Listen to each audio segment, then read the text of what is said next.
Sa Kabuyaw sa Laguna, nahuli kam ang pangungupit ng isang nagpanggap na customer sa isang tindahan ng mga computer part.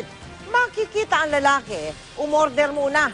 Naku, napakaraming in-order na accessories at samot-saring parts ng computer. Pagkatapos pumili, sinimula ng resibuhan ang mga ito. Pero habang nagsusulat ang may-ari ng resibo, mabilis namang ibinulsa ng lalaki ang 4 na perasong memory chip na tinatayang nagkakalaga ng mahigit 5,000 piso. Matapos mangulimbat, nagpaalam kunwari ang lalaki na ililipat niya sa harap ng tindahan ng kanyang sasakyan. Pero hindi na siya bumalik. Naghain na ng reklamo sa barangay at nakapag-blotter na rin sa pulisya ang biktima. Nagbotohan na mga kongresista para itigil ang debate sa Reproductive Health Bill. Mula sa Batasang Pambansa, nakatutok live si Sandra Aguinaldo. Sandra. Yes, Ivan, terminated na nga itong period of debate kaugnay dito sa ating Reproductive Health Bill. At yan po ay matapos nga yung motion kanina ni Majority Floor Leader Neptali Gonzales kung saan hiniling niya na i-terminate na nga ang debate kaugnay sa RH Bill. Matapos sabihin ito ni Majority Floor Leader Neptali Gonzales ay kinontra agad ng mga tutol sa Reproductive Health Bill ang botohan para i-terminate na ito. Kapag nangyari kasi ang botohan, uusad ang RH Bill sa period of amendments at lalaki ang tsansa nitong maisabatas ngayong 15th Congress.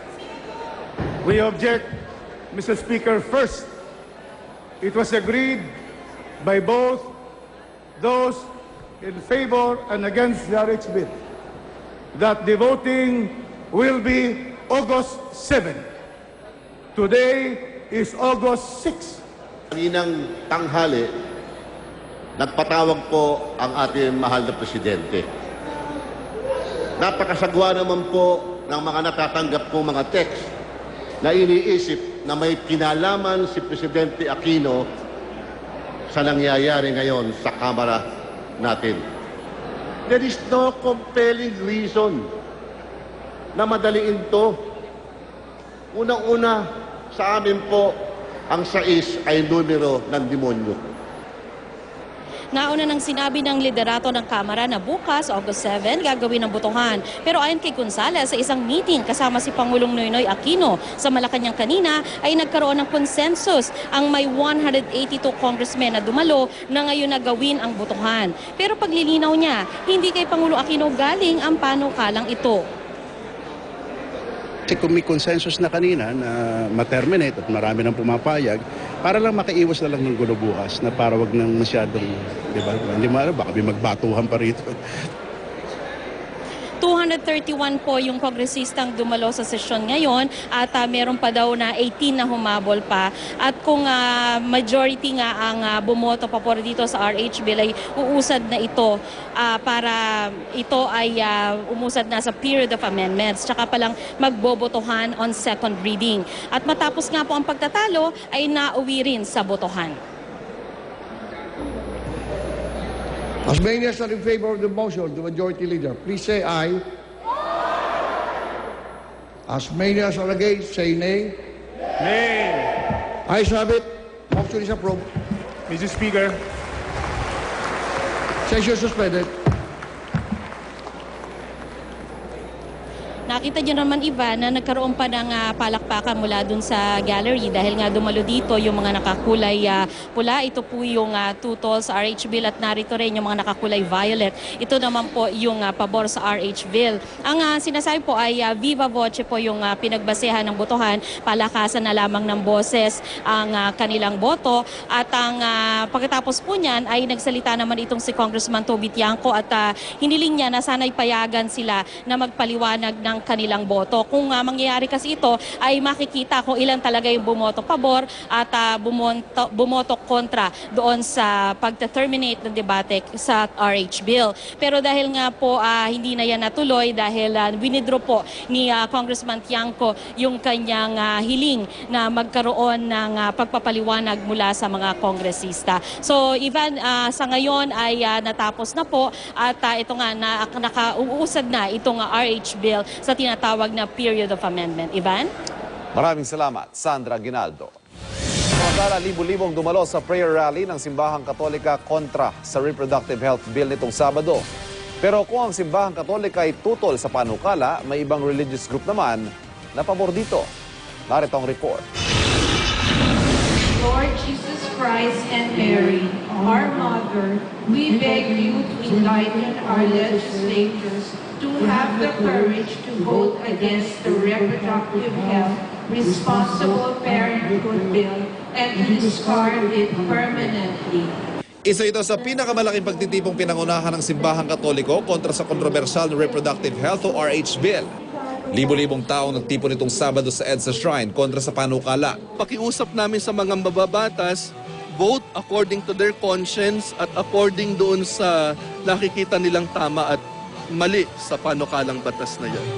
Pangunahing tinututulan ng simbahan ng probisyong magbibigay ng access sa mas nakararami sa artificial contraceptives. Labag daw kasi ito sa turo ng simbahang Katoliko. Nanguna sa prayer rally sina Manila Archbishop Chito Tagle, El Shaddai leader Mike Velarde at ilang mga politiko na kilalang tutol sa RH Bill sa pangunguna ni Senate President Juan Ponce Enrile. May kasabay din na protesta kontra RH Bill sa Cebu na dinaluhan din ng libu-libo. Kung ang simbahang Katoliko mariin ang pagtutol sa panukala, iba naman ang pananaw na iba pang religious groups. Ang Interfaith Partnership for the Promotion of Responsible Parenthood na kinabibilangan ng iba't ibang sektor tulad ng Iglesia ni Cristo at Jesus is Lord Movement, pabor sa panukala. Katunayan, isinusulong nila ang isang reproductive health program. I like that bill because it encourages education, it encourages enlightenment, and it is funded. Therefore, the instruments for health can reach even the rural areas. Panawagan pa nila pabor man o kontra, alamin ang totoong packet provision ng RH Bill at irespeto ang paniniwala ng bawat isa. Allow freedom lang of choice, that's all.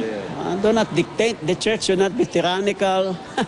It should allow the people to, And the church is the people, not the hierarchy. Ivan Mayrina, Nakatutok, 24 Oras.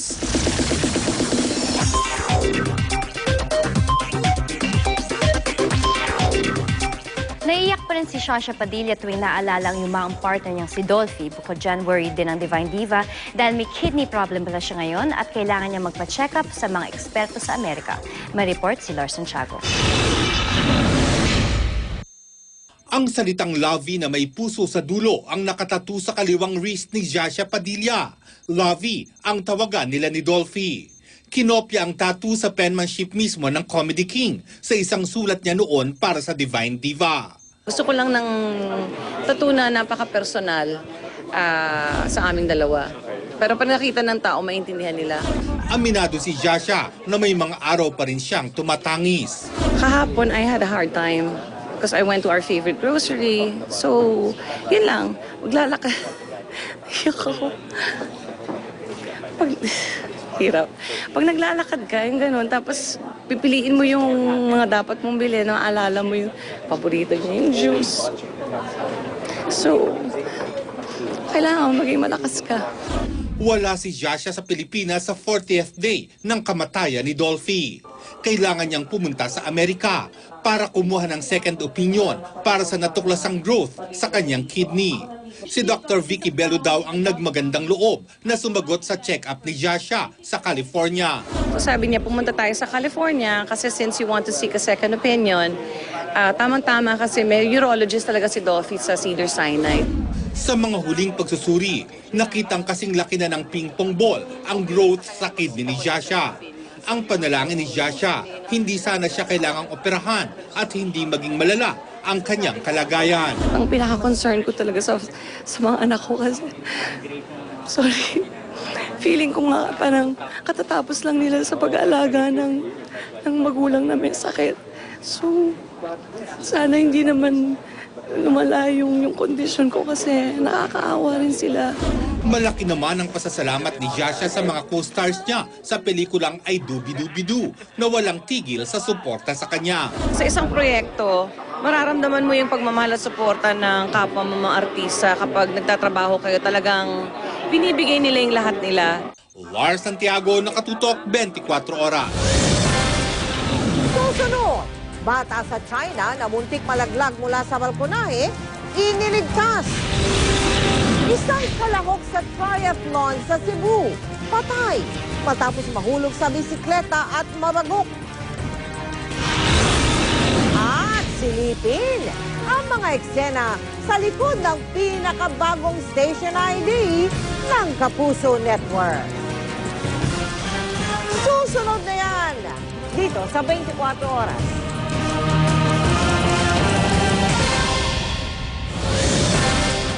Balita mula sa China, isang batang muntik malaglag mula sa bakal na railing ng balkonahe ang nailigtas. Nag-iiyak ang bata na naipit ang ulo sa railing. Agad itong napansin ng isang residente na agad naman humingi ng saklolo sa mga pulis. Bago pa dumating ang mga pulis, umakyat na sa hagdan ng isang residente para di tuluyang mahulog ang bata. Tuluyan siyang nailigtas ng isang rescuer. Nagtamo lang ng gasgas sa pisngi ang bata.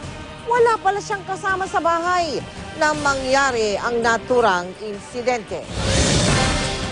Sa kasagsagan ng talakayan sa Kamara kaugnay sa Reproductive Health Bill, napasugod sa batas ang pambansa mga sumusuporta at tumututol sa kontrobersyal na panukalang batas.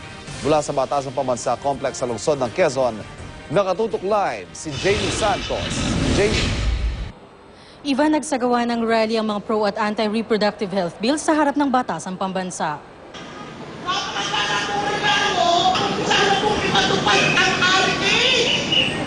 Unang dumating dito ang pro-RH bill group na Free Thinkers na pawang mga naka-costume. Ipinakita nila sa pagsasadula ang mga babaeng namamatay dahil sa pagbubuntis o dahil sa mga sakit na nakuha nito habang nagbubuntis. Ipasa ang RH bill! Para sa mga kababaihan! Para sa mga mahihirap! Pasado alas 4 ng hapon nang dumating naman ang ilan sa mga contrast RH bill sa plenaryo. We hope that the faithful will heed to the call that the Christians are under attack.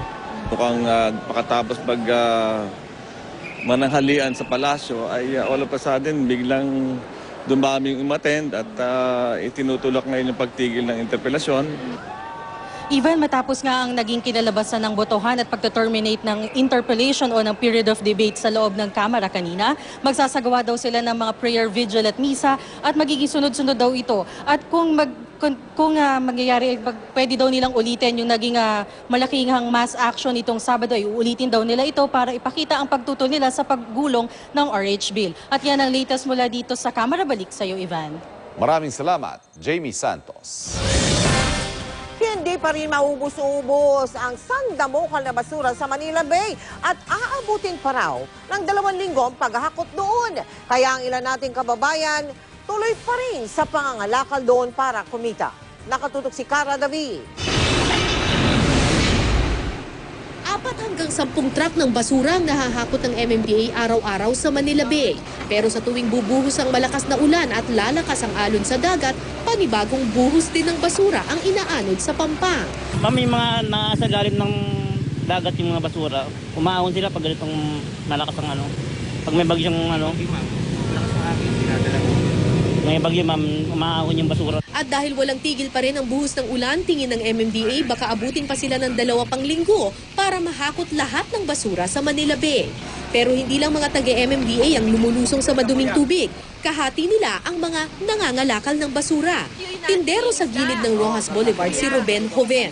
Kapag walang bagyo, nakakakuha raw sila ng isda na binibenta sa bangketa. Pero ngayong pirming umuulan, palit trabaho muna si Ruben dahil imbis na isda, basura ang kanilang nasisisid. Gaano po karaming basura yung naibebenta po ninyo sa isang araw? Minsan depende sa yung may dahil po dyan sa basura. mga nasa may 5 kilo, 10 kilo, ganun lang. Magkano ang 1 kilo ng basura? 16. 160 to 200 pesos ang kinikita nila kada araw dahil sa basura. Bukod sa pangangalakal ng basura, kumikita rin sila sa pagbebenta ng tahong na nakukuha nila sa gilid ng Manila Bay. Wala raw kasing isda, kaya sa tahong na lang magtsatsaga. Hindi po ba madumi yan? Ang dami-daming basura ngayon. Walang basura doon, ma'am, malinis. Kasi malalaki ang alon doon sa kabila. Save naman sa kainin, ma'am, kasi yan ang ulam namin ngayon eh. Cara David, Nakatutok, 24 Oras. Abangan! Space rover ng NASA, tagumpay na nakalapag sa planetang Mars at nakapagpadala na ng litrato mula doon. Kapang naloko umano ng 2 nagpakilalang tauhan ng Itbulaga nagreklamo.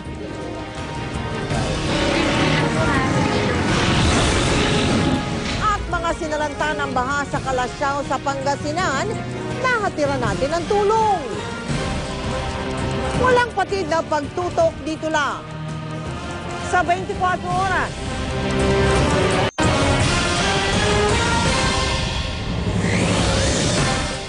Isang kalahok sa triathlon sa Cebuang nasawi. Ayon sa pulisya, nahulog mula sa kanyang bisikleta kahapon ng umaga ang 44 na taong gulang na si Ramon Iganya Jr. Agad siyang dinala sa ospital pero idineklarang patay matapos ang ilang oras. Base sa pahayag ng mga nakasaksi, bumagok ang ulo ni Iganya sa gutter. Kasama ng biktima sa relay event ang misis niya. Sa isang pahayag, ipinaabot naman ng organizer ng triathlon ang kanilang pakikiramay sa mga naulila ni Iganya. Bigong makausad sa London 2012 Olympics ang pambato nating boksingero na si Mark Anthony Barriga. Nagprotesta ang Amateur Boxing Association of the Philippines dahil hindi raw naging patas ang pag-i-score sa laban. Pero agad itong ibinasura ng protest committee ng palaro. Nakatutok si Chino Trinidad. Bagamat hamak na mas patangkad ng 5 pulgada ang kalaban, direct pahuli sa mga kombinasyon ng bulilit ang Philippine boxing na si Mark Anthony Barriga. Pero talo si Barriga sa first round sa score ng 4-5. Sa ikalawang round, bumawi si Barriga at tinambakan ng kalaban sa score ng 6-3. Pero pagdating sa critical na third at final round, tila naging wrestling na ang laban at si Barriga 3 beses napahiga. Binigyan pa ng deduction ng Canadian referee si Barriga dahil umano sa ducking at headbutting, dahilan para mabawasan ng 2 puntos ang ating pambato. Ito ang naging turning point sa pagkatalo ni Barriga sa score ng 16-17 at tuloy ang paggalusaw ng tsansa na makausad sa round of 16. Protesta ng Amateur Boxing Association of the Philippines o ABAP, 3 beses daw dapat binigyan muna ng warning si Barriga bago patawan ng penalty. Ngunit ibinasura agad ng Jury of Appeals ang reklamo dahil sa tinatawag na subjectivity of the review na katumbas ng hindi maaaring questionin ang desisyon ng referee. Paano na lang ang paulit-ulit na pagkabalibag kay Mark Salona na hinayaan lang ng referee at naging isa sa mga sanhi ng pagkaubos ng lakas ni Barriga? Charge to experience na lang ulit. Hindi ito ang unang beses na tila na argabyado tayo sa boxing sa Olympics. Tulad na nangyari sa ating mga Olympic silver medalists na sina Anthony Villanueva sa 1964 Tokyo Olympics at Mansueto Onyok Velasco noong 1996 Atlanta Olympics. Paniwala ni pambansa kamao Manny Pacquiao, mahirap daw talaga magprotesta sa boxing dahil pinal at hindi raw nababago ang desisyon ng mga hurado. Payo niya kay Barriga, igihan pa ang pag-iinsayo. Huwag siyang mawala ng pag-asa at marami pa namang pagkakataon at lalong kung anong nangyari, charge to experience.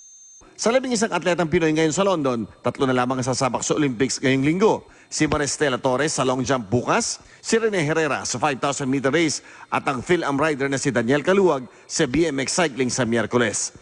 Chino Trinidad, Nakatutok, 24 oras. Si Mel Tiangco, ang inyong kapulsong totoo. Nitong nakaraang linggo na iulat namin ang kalagayan ng ating mga kapusong Pangasinense matapos ang sunod-sunod na pagbaha doon dulot ng bagyong Hiner. Sa bayan ng Kalasyaw, mahigit 4,000 pamilya ang apektado mula sa 16 nitong barangay. At sa aming pagbisita, dito namin nasaksihan ang bayanihan at pagmamalasakit ng ilang residente sa kabila ng matinding pag-ulan. Humigit kumulang 500 pamilya ang matyagang nag-abang sa aming pagdating sa Barangay Talibeu sa Kalasyaw sa Pangasinan. Kabilang sa mga naapektuhan, si Aling Demetria. Tanim nga namin, tingnan tanim namin, lubog lahat. Wala na kami aasahan na pagkukunan ng buhay namin. Salamat po sa GMA. Kayo, lahat kayo nang punta rito sa Talibao. Maraming salamat po sa inyo lahat. Ito yung pinakamababang lugar. Sabi po nila, ito po yung pinaka-catch basin po ng buong Kalasyaw. Mistulang Water World naman ang Barangay San Vicente. Nakilala namin si Nanay Lenny na hindi maiwasang mangamba sa kanyang maliliit na anak. Pag umuulan, hindi kami nakakababa. Nakakulong kami dito sa bahay. Ang anak ko, inuubo, nilalagnat. At aming munting handog, isang biyaya sa pamilya. Sa Barangay Banawang, sinabayan din ang aming grupo ng matinding pagbuhos ng ulan. Ang ilang residente dito nakahanap naman ng pagkakakitaan gamit ang mga kuliglig. Ginagawa namin, nagpapasada kami para hindi lang sila mabasa. Hindi masyadong malaki ang kita dahil wala kaming bubong. Flash flood naman ang naging problema sa bayan ng Bugalyon. Sa sama ng panahon, hindi naging madali sa aming grupo ang pamimigay sa 5 barangay. Sa bigat ng aming dala, baka bumigay daw ang maliit na tulay. Kaya kahit sa gitna ng matinding pag-ulan, ang aming mga kasama ay nagbayanihan. Maabot lang ang lubog ng mga kabahayan. At ang babaeng ito, nagmalasakit pa sa isang nakatatanda na hindi niya kilala. Unti-unti na rin nagpakita ang haring araw, sabay nito ang panalangin na kahit ilang bagyo ang dumaan, naway buhay ang pagmamalasakit at bayanihan. Kumbaga, kapag may unos na darating sa buhay ng tao, meron ding liwanag na darating. Maraming salamat, Kapuso! Tinig ng Mahigit 1,600 pamilya mula sa bayan ng Kalasyaw at Bugalyon, Pangasinan ang nabigyan po natin ng tulong sa nagdaang Operation Bayanihan. Kami po ay lubos na nagpapasalamat sa aming mga naging katwang sa project na ito at doon sa mga tumugon sa ating panawagan para sa mga biktima ng kalamidad. Para po naman sa inyong mga donations, maaari kayo magsadya sa aming tanggapan o magdeposito sa aming mga bank account o sa anumang sangay ng Cebuana Luwilier o mag-log on sa www.kapusofoundation.com. Samantala, inaanyayahan po namin kayo sa ika-9 ng Agosto, araw po yan ng Huwebes, sa ating taunang Bloodletting Project. Kung kayo po ay 18 hanggang 65 taong gulang, may timbang na hindi bababa sa 110 pounds o 50 kilos. Dapat hindi kayo high blood at hindi rin anemic. Isama nyo ang inyong mga kaibigan, mga kaklase, mga katrabaho at mga miyembro ng pamilya. Magkita-kita po tayo sa Evergotesco Commonwealth sa Quezon City. Susunod, mga personalidad at programa ng GMA kabilang ang 24 oras. Pinarangalan sa 2012 ComGuild Awards. At masisilip sa kauna-unahang pagkakataon ng pinakabagong station ID ng Kapuso Network. Tuloy ang pagtutok dito sa Pinarangalan sa 2012 ComGuild Awards ang Kapuso Network. Kabilang sa mga kinilala ang inyong lingkod at ang 24 oras. Nakadutong si Claire Delfin.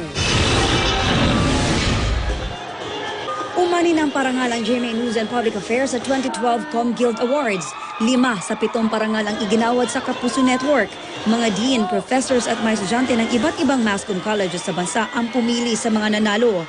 Sa ikalawang sunod na taon, muling itinanghal bilang Best News Program ang 24 oras. Ang 24 oras ang tahanan ng katotohanan. Mula po sa aming lahat, maraming salamat. For the second time, tayo yung piniling best newscast ng ComGuild. Nakakataba ng puso kasi ang pumipili dito is from the academe, students, college, professors. So we are very thankful and honored for this award. Ang 24 oras anchor na si Mel Chanco, wagi bilang Best Entertainment Talk Show host para naman sa kanyang programang Powerhouse sa GMA News TV. Noong 2005, si Mel ang itinanghal bilang kauna-unahang Hall of Fame awardee ng ComGuild para sa Best Female News Presenter. Para sa Powerhouse at para sa 24 oras. Siyempre, nagpapasalamat tayo sa ComGuild. Kung masasabi natin na talagang sinala. Ang Vice President for News Programs na si Jessica Soho, napili naman bilang Most Outstanding Female News Presenter para sa kanyang programang State of the Nation sa GMA News TV. This is really for the newscast, State of the Nation, and the people who work very hard to put it out nightly para po sa kanila ito. Si Jiggy Manica naman ang ginawaran ng Hall of Fame Award for Best Male Field Reporter. Humbling experience siya na makabot ako sa ganitong klaseng category. Kasi ang maganda doon parang nakakapagsilbi ka na at the same time pala may nakakapuna o nakakapansin dun sa trabaho na ginagawa. Si Cara David naman, hinirang bilang Best Female Field Reporter. I'm very happy na yung this year na nanalo ako sa ComGuild. Kasama kong umakyat sa entablado yung mga idol ko rin sa pamamahayag, sila Ma'am Jess, sila Tita Mel, tapos yung partner ko si Jiggy. So, tapos nanalo pa yung 24 oras. So, sobrang malaking karangalan. Tampok din sa pagtitipon na dinaluhan ng humigit kumulang 2,000 estudyante at guro ang annual ComGuild Conference for Journalism and Mass Communication Students. Isa sa mga key speaker ang Senior Vice President for News and Public Affairs ng GMA Network na si Marisa Flores. You will be faced with choices between right and wrong, and everything in between. Choose to do what's right. Everything we do may consequence. Think first, isipin po muna natin bago natin gawin. At in the age of social media where everyone and anyone can speak, as we say, think before you click. You will reach success in ways big and small. Stay humble. Claire Delfin, Nakatutok 24 Oras. Up next, pinakabagong station ID ng Kapuso Network masisilip na sa kauna-unahang pagkakataon.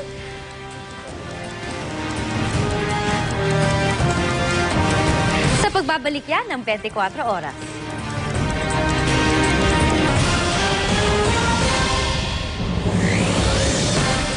Lumutang ang isa pang naggancho umano ng 2 lalaking nagpanggap daw na staff ng Itbulaga.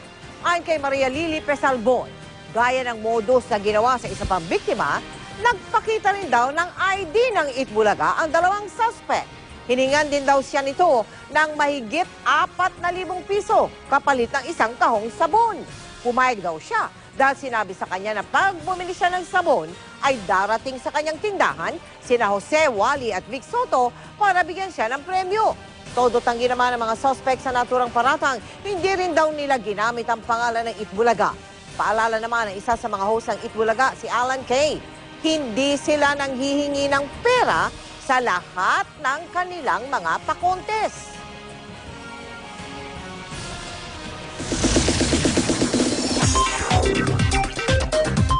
Mapapanood nyo na maya-maya lang ang pinakabagong station ID ng Kapuso Network. 7 days po kinunan sa iba't ibang lugar ang biggest and hottest Kapuso stars para sa station ID.